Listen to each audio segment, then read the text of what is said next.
There are more images of Queen Elizabeth II than any other person in history. Many of them provoked strong emotions when they were first unveiled. I thought maybe it's going to ruin my career. He was really just concentrating on getting this right first time. If you had portrayed Elizabeth first in this way, or Mary Tudor, you would have been executed. The royal portrait is one of the most powerful propaganda tools a monarch possesses. Images of regal power, dominance, and the divine right to rule. That's all very well if you're a king, but if you're a queen, it gets a lot more complicated. I'm going to discover how artists through history have grappled with painting a woman in power and what that tells us about our changing attitudes to female monarchy. This is where you get excited every time, again and again, to be a historian. Are you excited to be a historian at the moment? Well, I am, but I don't know what I'm going to see. How can a queen be a terrifying ruler in an ageing female body? When you've seen photos of her, you can't really knock just a few years off her age. We can't have this airbrushing going on anymore. And how can she ever command the same respect as a king? Look at her. She's a monster with snakes in her hair, and her breasts are long, sagging, withered, like udders. Throughout history, artists had to summon all of their creativity and skill to strike that complex balance between femininity and power. In order to paint a queen, artists had to reinvent the very idea of painting a woman.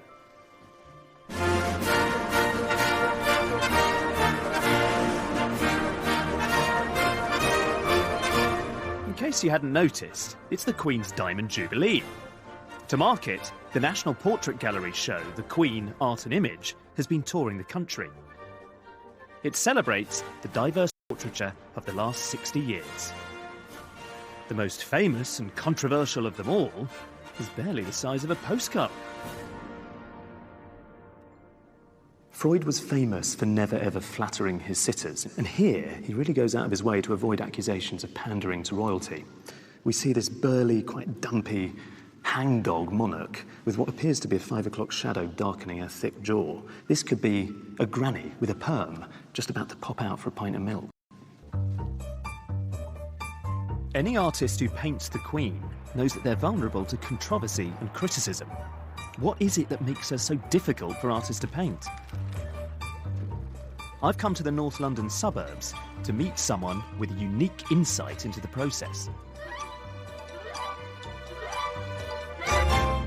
This is fantastic, just immediately to give a sense of...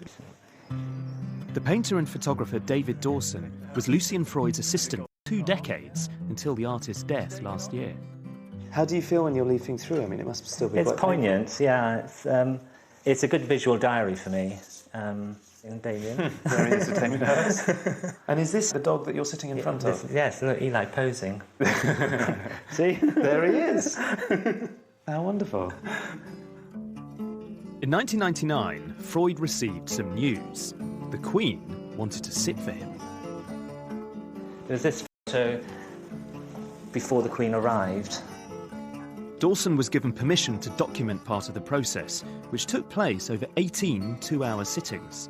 For Freud, whose portraits could often take years, it wasn't long. Quite often with Lucian, when he's working in the studio, he has 2 or 3 attempts. So he was really concentrating on getting this right first time. It all began splendidly.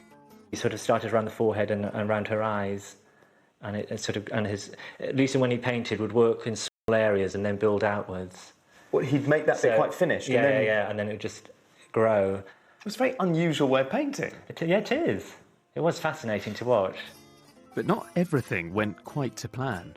Painting the hair with the crown on top, he needed more space in the canvas, so we added another 1.5 or 2 inches onto the top of the canvas. So originally she didn't have a diadem at all? This was always the pose of the Queen, but in the painting it didn't fit. There's also that thing, you know, when does it become a royal portrait or just a straight portrait without the diadem and the tiara? Well, it helps. Yeah.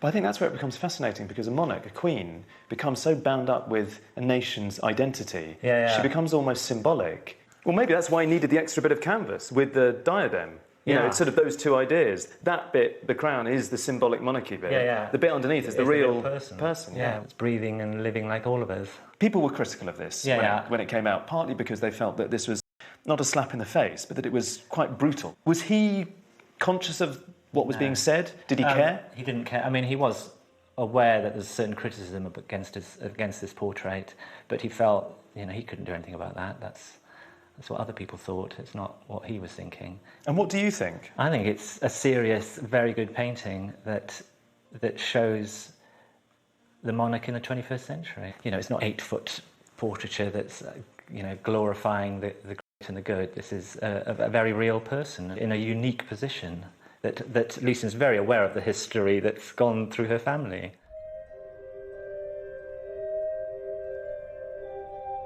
Controversy didn't begin with Elizabeth II. When it comes to making portraits, female monarchs offer some of the trickiest challenges of all, proven especially explosive and controversial combination. The royal portrait as we know it starts 500 years ago, not with a queen, but a king. In England, at the time of Henry VIII, the idea of a regnant queen was unthinkable. Women were simply considered unfit to rule. Henry VIII didn't have a male heir because 20 years of marriage to Catherine of Aragon had so far only yielded a daughter, Mary. So he was desperate to marry a younger woman. The thing was, the Pope refused to annul his marriage, so Henry's dynasty was in crisis. His solution was radical. Break with Rome and declare himself the supreme head of the Church of England. Henry would replace the Pope.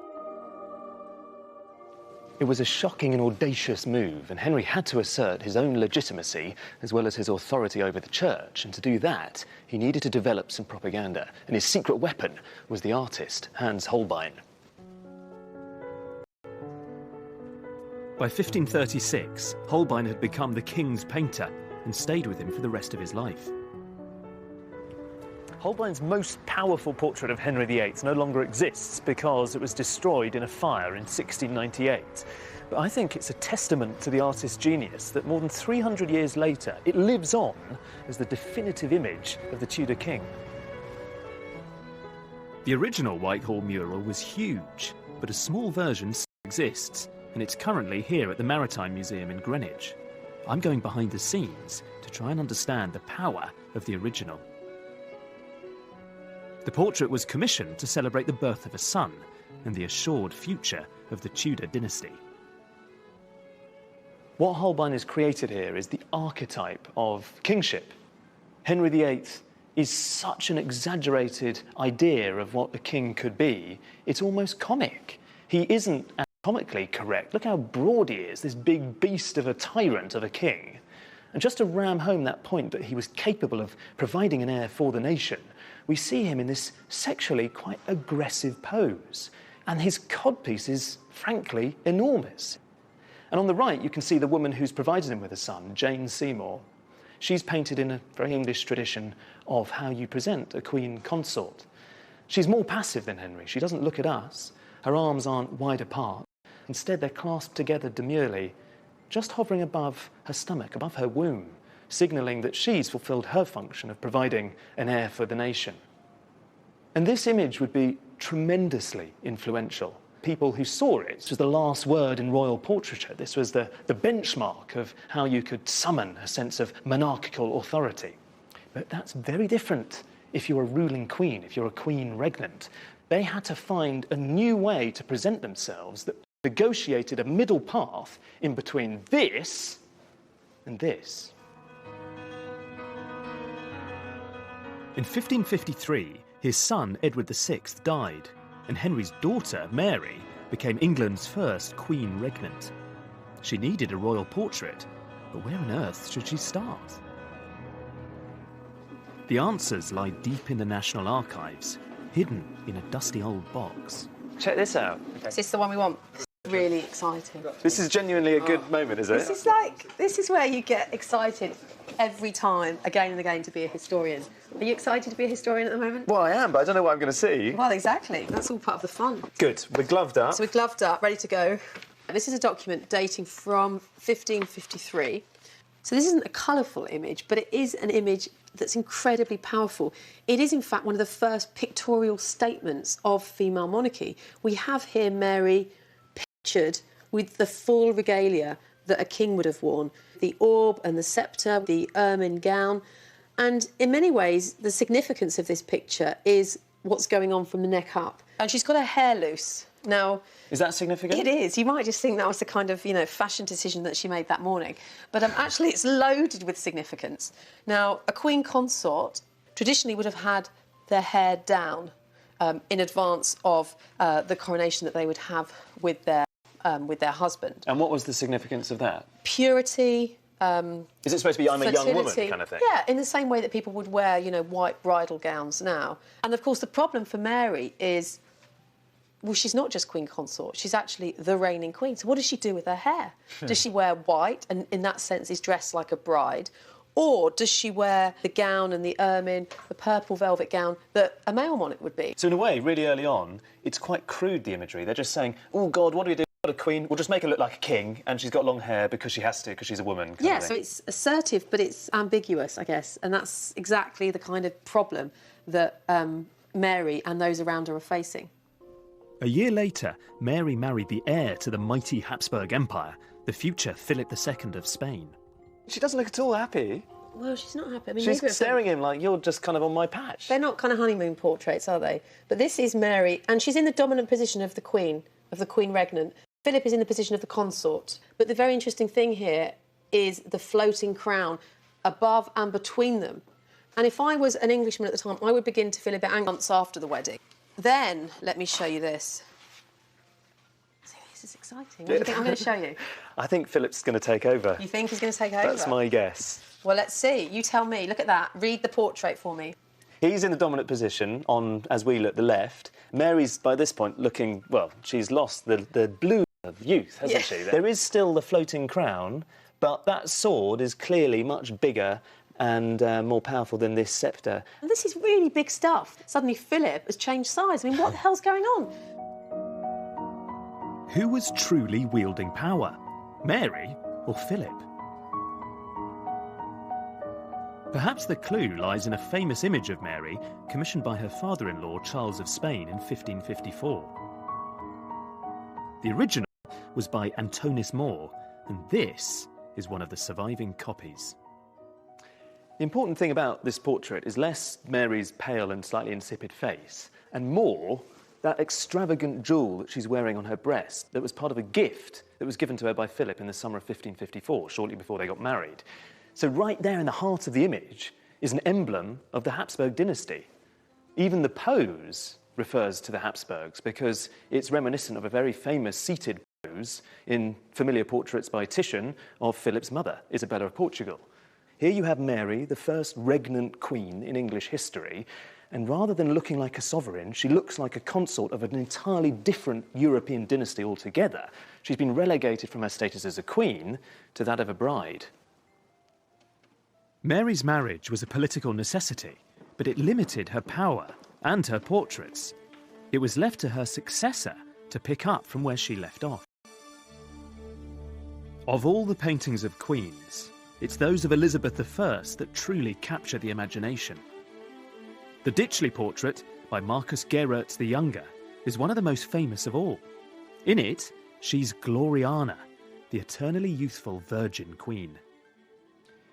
The thing about this painting is quite how remarkably strange it really is, because it was painted towards the end of Elizabeth's life in 1592, and she's standing in this supernatural, kind of cosmic space with her realm literally laid out at her feet. So she is, compared with the kingdom, colossal. She's in this strange area where she has the elements at her command. There's sunlight to the left, and then there's a thunderstorm, and she can command both. She can summon sunlight, she can banish tempests as she wishes.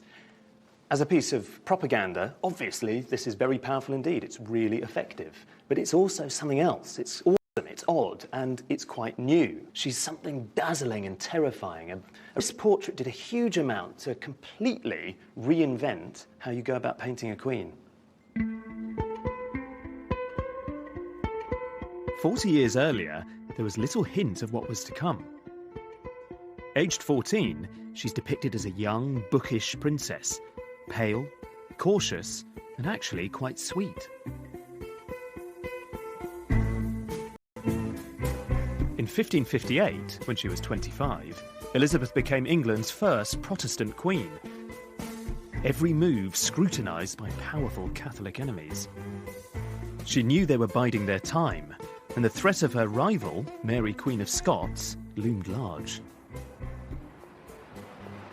Elizabeth needed a strong royal portrait to restore stability and shore up her own power. And she, of course, knew from her sister that a queen's image could all too easily escape her control.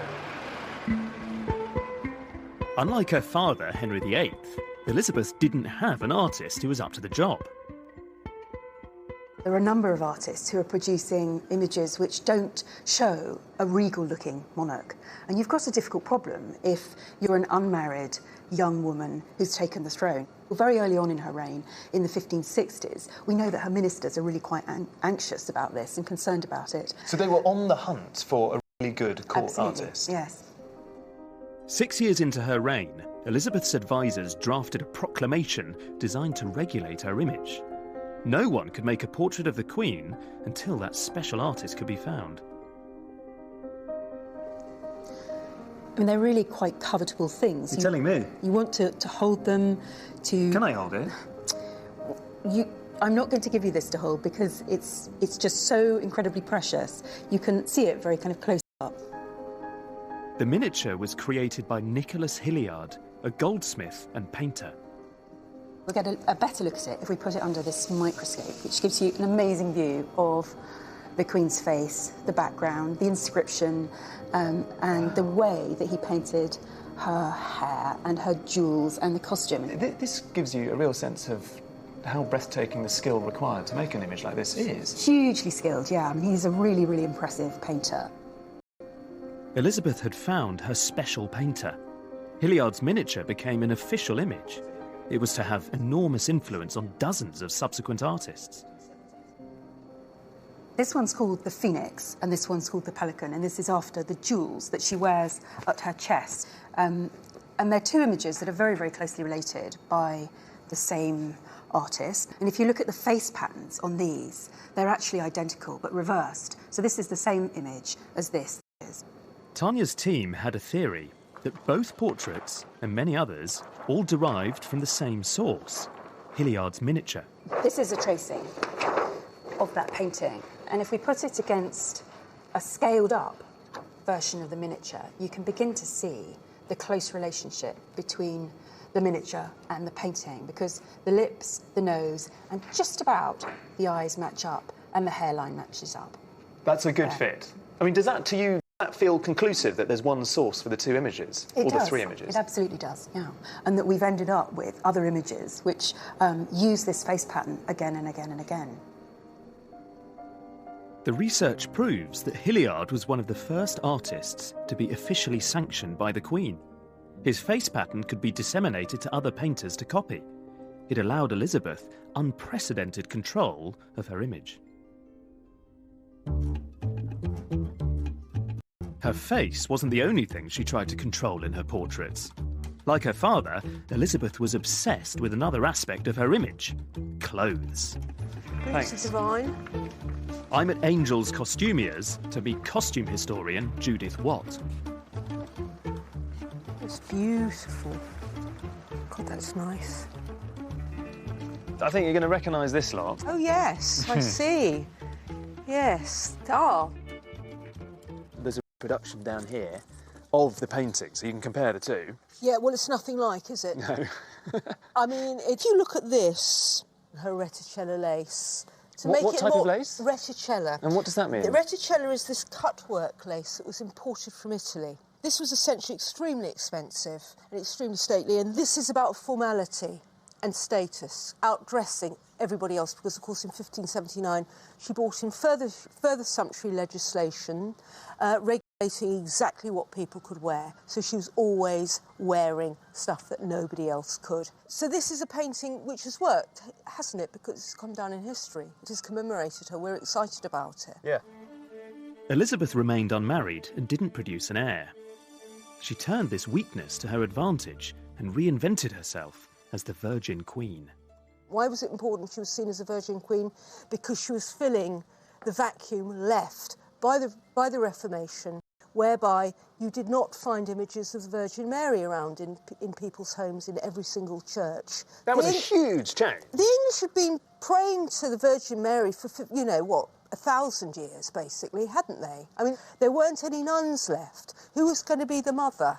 This one, the mother of the people. I think that's fascinating because if you think about the Reformation, previously, everywhere in England, there would be images of... That was disappeared overnight.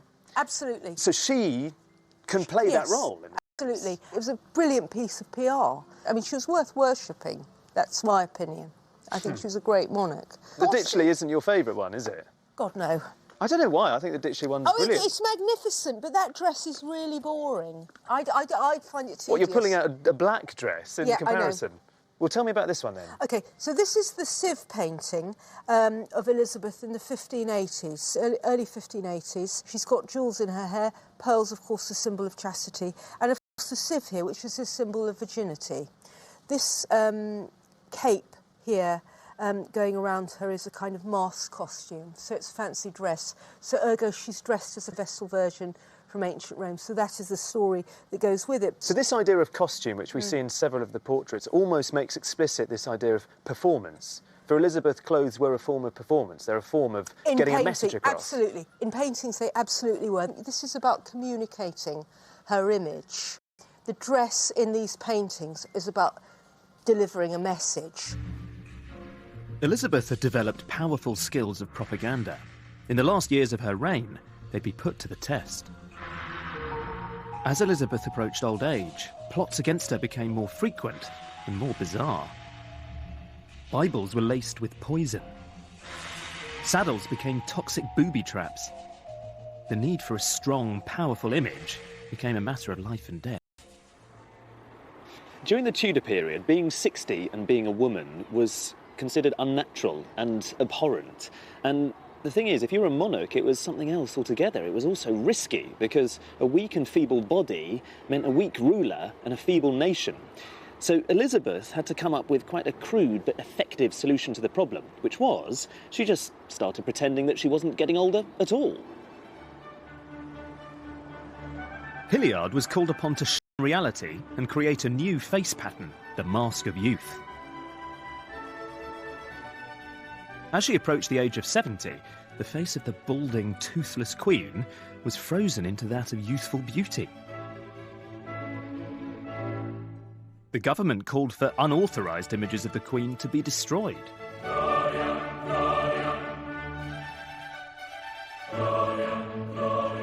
It clearly worked. Elizabeth survived, reigning for 44 years. 500 years later, we're still enthralled to this virgin queen.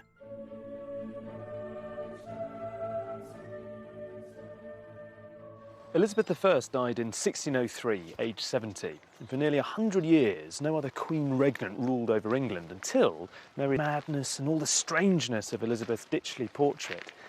The way that Mary had herself represented was just astonishingly conventional and formulaic. You could even say that she set the representation of queens right back to the beginning.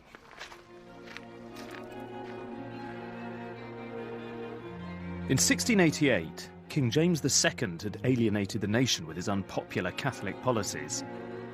Parliament wanted him out and invited his Protestant daughter Mary and her husband William of Orange to start a glorious revolution. It succeeded, but opinion was divided on who should rule. Should it be Mary, the daughter of James II, or should it be her husband and first cousin William, who had a huge army but was a Dutchman, possibly homosexual, and could only claim to be fourth in line to the throne? In the end, Parliament chose both. The idea was to combine Mary's legitimacy with William's military might. William would take the administrative power. Aside from that, it sounded reasonably egalitarian. But the portraits tell a very different story. As the leader of a violent and bloody revolution, William was surrounded by enemies. He needed propaganda on an epic scale. To stress his legitimacy, he borrowed heavily from portraits of his ancestor, Charles I. It's your classic way of painting a king. William is in the centre. The whole point of an equestrian portrait is you see the monarch, or in the past the Roman emperor, in full control, and he's trampling on these symbols of war. To the left, you can see Neptune. Of course, he's a very powerful god, but he looks here like a slightly faded, feeble, weakling presence compared to the star of the show, William himself. The whole message of this is a full-blown Baroque composition in which we're supposed to marvel at William's imperial prowess, at his might, at his strength, traditional masculine values associated with a monarch. In Mary's portrait, we're asked to marvel at something else entirely.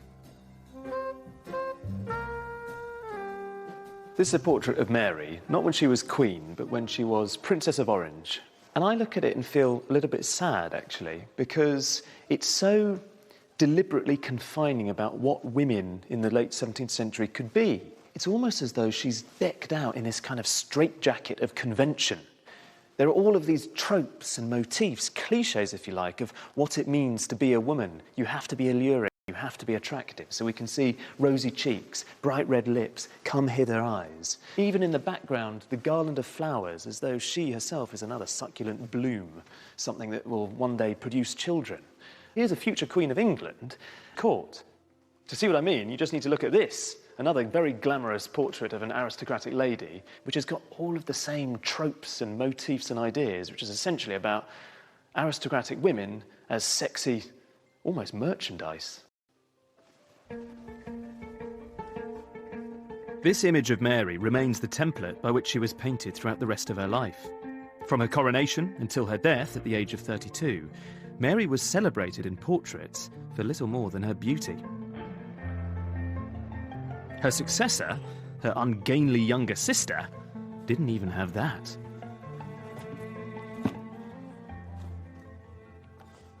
So I reckon that most people would be hard-pressed to name this lady, Queen Anne. The thing about Anne is that she has a very bad reputation.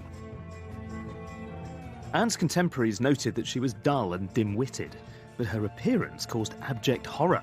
Obese and notoriously plain, she had a weeping eye and a squint. She was supposedly so ridden with gout that she couldn't even make it to her own coronation. She had to be carried to the ceremony. Let's have a look at this one. But the thing is, she ruled at the beginning of the 18th century, and this woman actually presided over one of the most exciting periods in our nation's history. The reign of Anne coincided with many great achievements. The empire expanded into Europe and America. Architecture flourished as John Vanbrugh built the Baroque masterpiece Blenheim Palace. And literature flowered, with Alexander Pope writing his groundbreaking satire, The Rape of the Lock. While Anne presided over this era of innovation, history hasn't let her claim the credit. It seems her propaganda machine wasn't in the best of shape. In Anne's coronation portrait, she sought to align herself with Elizabeth I, dressing in gold. While Elizabeth was a resplendent virgin queen, the paintings of Anne are remarkably unflattering, and even worse, they're boring. Why is Queen Anne's portraiture so seemingly dull, unglamorous and conventional? Physically, she didn't, I think, look as she might have wanted. Well, so you think she was portrait. anxious about that? Yeah, I think that there would be a real anxiety about portraying that sort of view as a queen to her subjects. It's a pre-photographic age, though. No one need know.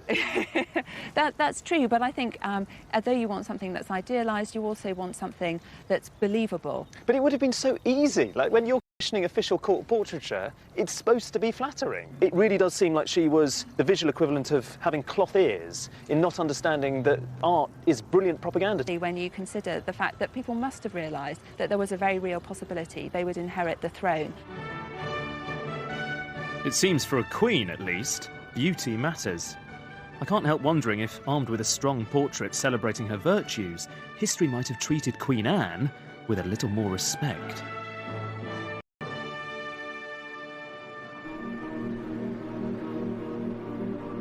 By the late 18th century, the Age of Enlightenment had transformed ideas about women.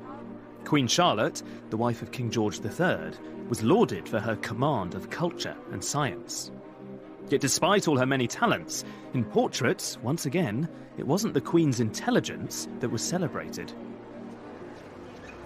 Charlotte was a great patron of the arts, as was her husband, who founded this the Royal Academy. The painter Johann Zoffany specialised in works that were refined, polished and elaborate. He was quickly spotted by the King and Queen, and this painting was his first royal commission. I think rather cleverly, Zoffany offers a whopping great clue about how we should think of Charlotte herself, because if you look at the composition, her form and the colour of her dress is mirrored very clearly in this triangular whitish silverish dressing table to her side. So Zoffany is not stressing her power as a queen consort. Instead, he's stressing her femininity. So I would call the tone of the painting a piece of elegant sycophancy, because it's really well done, but it is an official commission. Unfortunately for her, she wasn't always going to be depicted in such an alluring, elegant and beautiful manner. In reality, contemporaries thought Charlotte exceedingly plain and increasingly ugly. Unluckily, her reign coincided with the golden age of satire. This is a far cry from Zoffany. Look at her. She's a monster with snakes in her hair, long, scaly, and her breasts are long, sagging, withered, like udders. And she's protecting Pitt's private parts, because it was said of Pitt, who never married, he was stiff with everybody except the ladies. And so here is Charlotte protecting the Prime Minister, but not depicted in at all friendly way. And look how Charlotte is depicted again, with her ragged, jagged teeth. Very ugly. Very, very ugly, with a prominent nose. And this was a depiction of a queen that was never very popular. So she was fair game to satirists. Perfect game. But I'm intrigued about the novelty of suddenly the disrespect paid to a queen, which is something new. If I think you had portrayed Elizabeth in this way, or Mary Tudor, you would have been executed. No question about that. And you would have been executed twice. You would have done Henry VIII that way. No trouble at all. So this is a reflection of diminished power for the Hanoverian crown. Yes, the Prime Minister of the day was a very, very important figure, and the cabinet was important. And slowly the power was being transferred to those people who had elected mandate. Yet Charlotte was facing more than the loss of mere power. By the late 1780s, her life was at stake. Here is Louis XVI executed in France. And here is the possibility of George III being executed. And here is Charlotte strung up on a lamppost with the Prime Minister in St James's. So there were a number of crises threatening Britain at this time. There were great crises. Yes. There was real possibility of revolution. All the crown heads in Europe were worried they were going to be guillotined. In France, the King and Queen had alienated their subjects with their overblown absolute monarchy. To survive, the British crown needed a new kind of image, as far away from this as possible. In 1789, Charlotte, still reeling from events in France and her husband's madness, was asked to sit for the artist Thomas Lawrence. Just 20 years old, this awkward young man offended her instantly. Lawrence had a problem on his hands. The Queen insisted on sitting for him while listening to her daughter read to her, but she appeared totally bored and grim-faced and a bit severe. So in a bid to enliven her expression, he asked, not unreasonably, if he could engage her in conversation. But Charlotte considered this a terrible presumption, and she refused to sit for him again. It would take all of Lawrence's innate talent to transform his stony subject into someone who appeared animated and warm. To find out how he did it, I'm going behind the scenes at the National Gallery to meet Larry Keith, Director of Conservation. X-rays reveal Lawrence's charcoal drawing from the first and only sitting. I'll just move this up so you can see. I don't know whether you think it's fanciful, but she looks more bored in the X-ray, and here she's a little bit more alive. I'd certainly agree that there's movement in the mouth, and there's a bit of adjustment, particularly the contour of the upper lip, that could be consistent with what we know to be the difficulty he had getting a likeness that was pleasing. It's interesting knowing a little bit about the sitting, and the X-ray allows us to see that transformation. The whole surface is animated and alive. And that's to do with the way he's actually putting paint down, as we can see. Yes, I think the X-ray, to me, suggests the way in which he was able to add a bit of sparkle and to animate from that one sitting. Sparkle's a good word for it. Yeah, absolutely. The thing that interests me about it is this kind of way that he could combine this amazingly expressive bravura brush handling and yet harness that within an image that, was striving for a decorum appropriate to a portrait of the Queen. Every era has to decide where those boundaries lie. It's certainly true that their hairstyle, it seems. It is a bit mad, eh? King George had missed the point. Thomas Lawrence was a genius. I find it unbelievable that someone who was only 20 created this, because it's been painted with such assurance. There's such an enjoyment in the whole idea of using a brush and oil paints in the first place.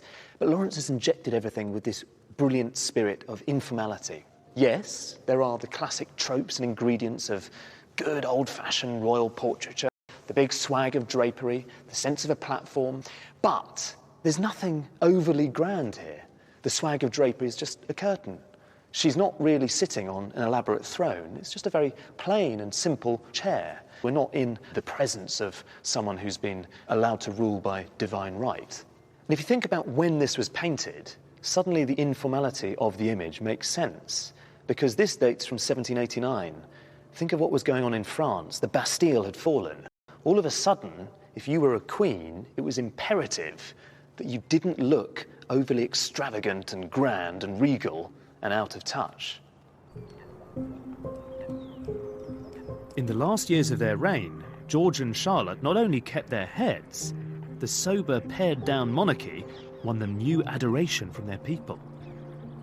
50 years later, by the reign of their granddaughter Victoria, the great monarchies of Europe were disappearing fast. In Britain, dissenting voices were loudly questioning the very notion of royalty. Victoria took Charlotte's image of a humbled monarchy and ran with it. Queen Victoria was the first ruling female monarch whose children survived childhood. Unlike Charlotte, who was a consort, Victoria had to portray herself as both a mother and a ruler.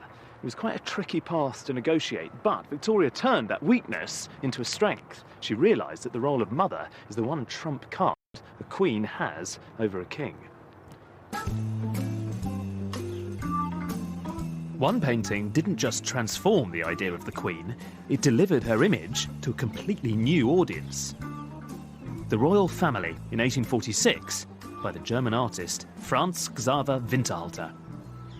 If I'm honest, it's not very fashionable to say you like a painting like this one.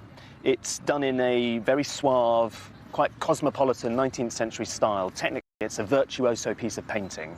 And to modernise, it almost feels a bit slick. But the thing is, I find this really charming.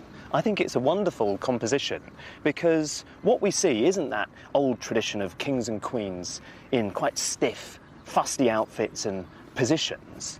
Rather, we have Victoria and Albert surrounded by their kids. She has her arm around the eldest, Bertie, the future Edward II. And then to the right, you have this really beautiful mini group within the larger group of 3 daughters. Quite a clever detail on Winterhalter's part is that there are 7 people in the group. Only 2 of them look out directly at the viewer, Victoria and the infant. And subtly, Winterhalter is aligning those 2 protagonists. This is about a queen who's as much a mother as she is a monarch. The following year, the painting was displayed at St James's Palace. Lord Palmerston, the future Prime Minister, declared it the finest modern painting he'd ever seen.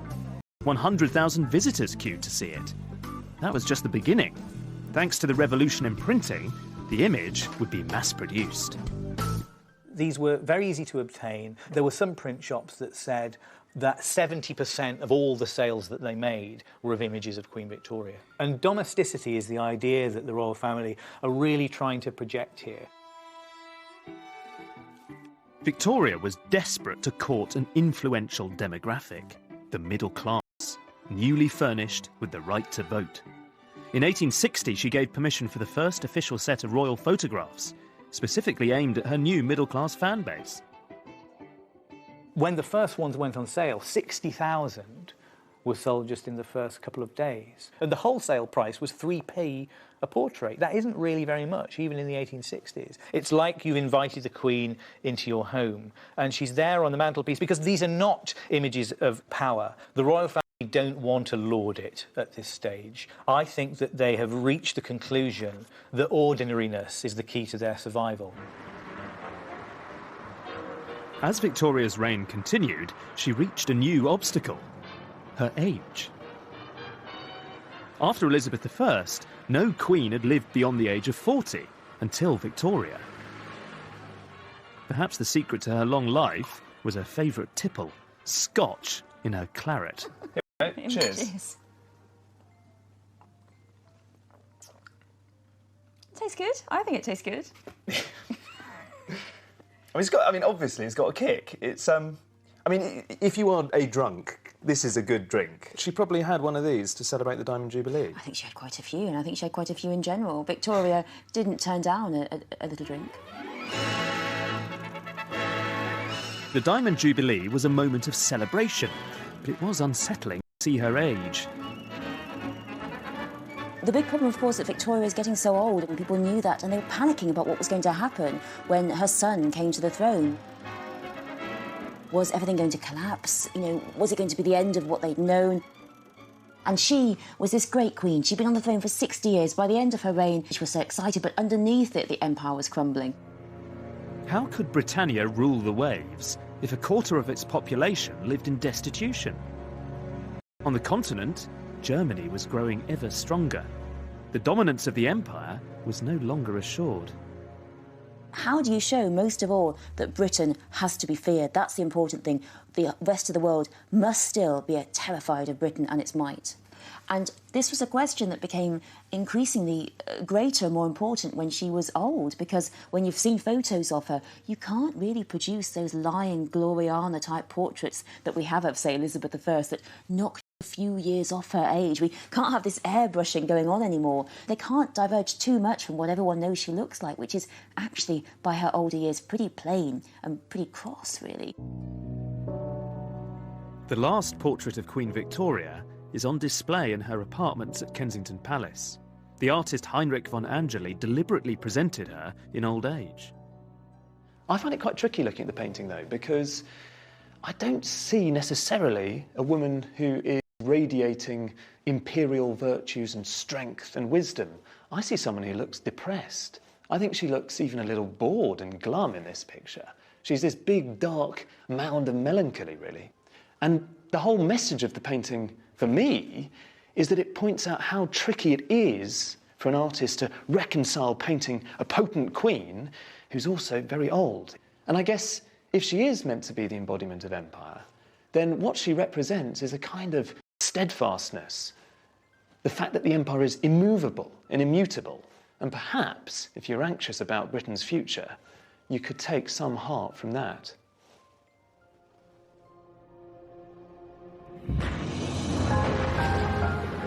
Over the next 50 years, the empire was to change beyond recognition. The Second World War saw Britain bankrupted and diminished, trailing behind America and the Soviet Union. Throughout, King George VI had proved a strong figurehead, inspiring enormous affection. His death at the age of only 56 brought the nation to a standstill. The new Queen, Elizabeth II, was just 25. Those around her were deeply concerned by her lack of experience. The royal propaganda machine sprang into action.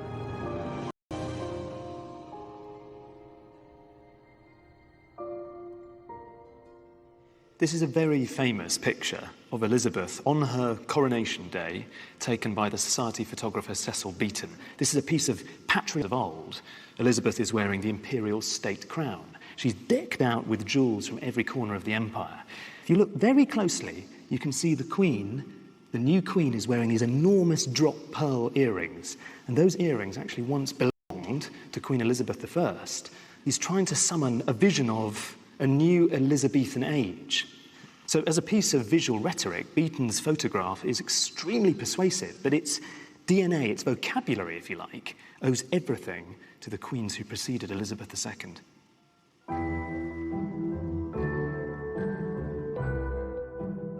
During the 50s, images of Queen Elizabeth presented her as a glamorous young woman who's nonetheless regal, formal, and bejeweled. But youthful beauty could only take her so far.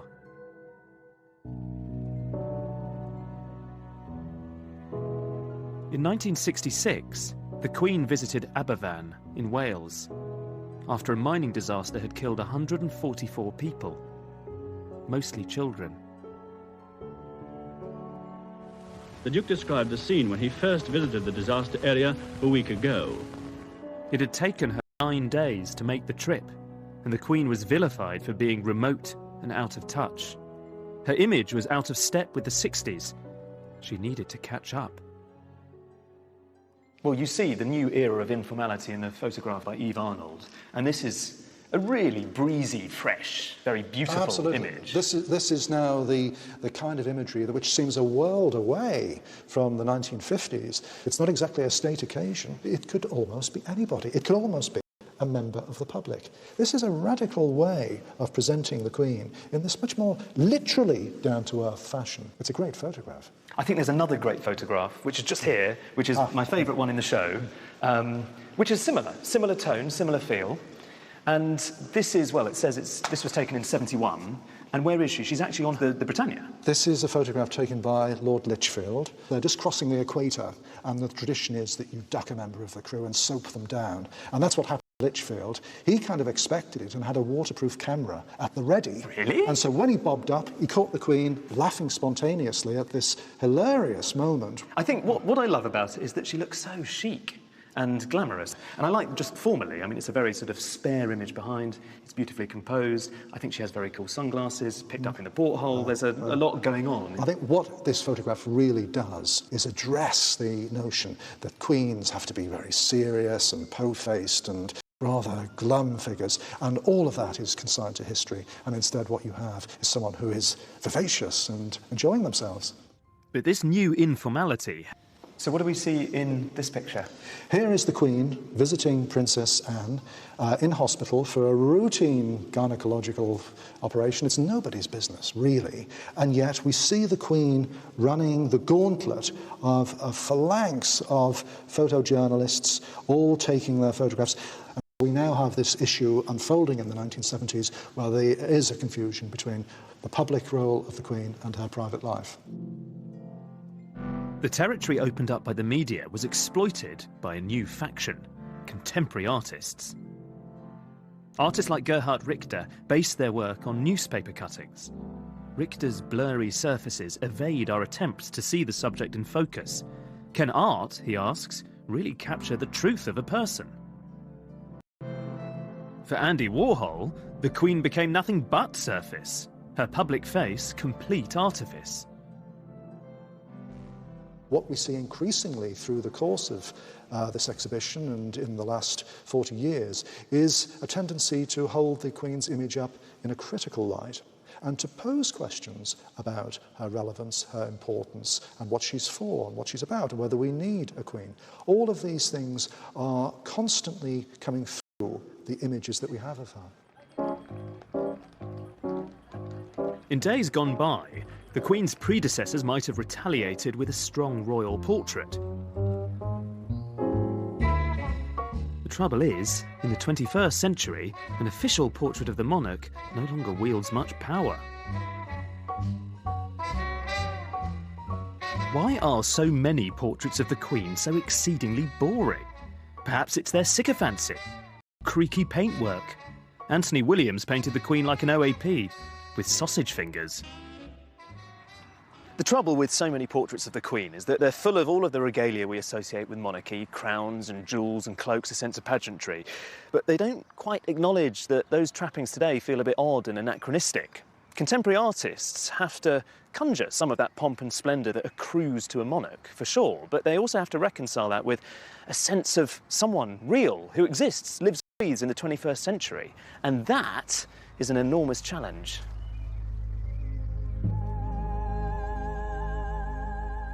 Thomas Struth is one of the leading contemporary artists of his age, photographing cities, families, and science labs with precise, almost forensic detail.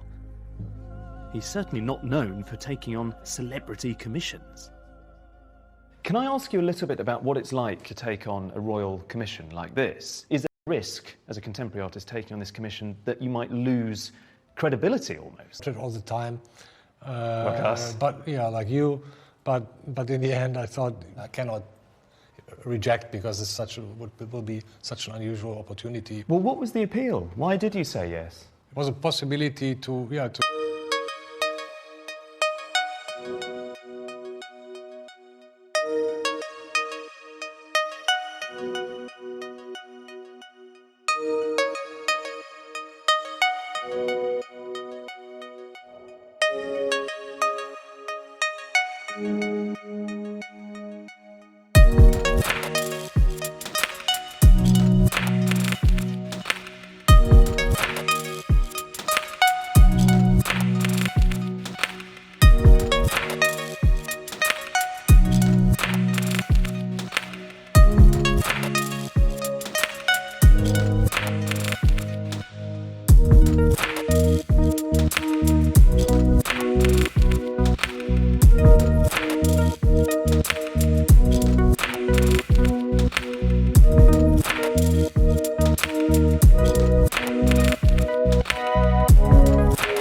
portrait in a certain way. Perhaps by acknowledging the Queen's humanity, we can accept her elevated status. As usual with depicting a queen, it's a difficult balancing act. Over 500 years, artists have had to negotiate power and femininity, reconciling the roles of virgin, mother and wife with being a monarch. In the 21st century, it's become even more complicated. Hierarchical, we're more informal, and thankfully today we no longer feel troubled by a woman ruling over us. And all of that means that contemporary artists now face a new challenge, which is how in the 21st century to go about making a convincing modern portrait, not necessarily of a queen, but of a monarch at all.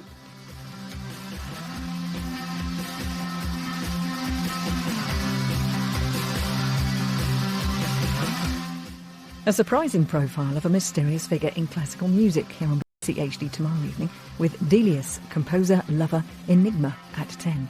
Next, though, it's an extra large helping of QI.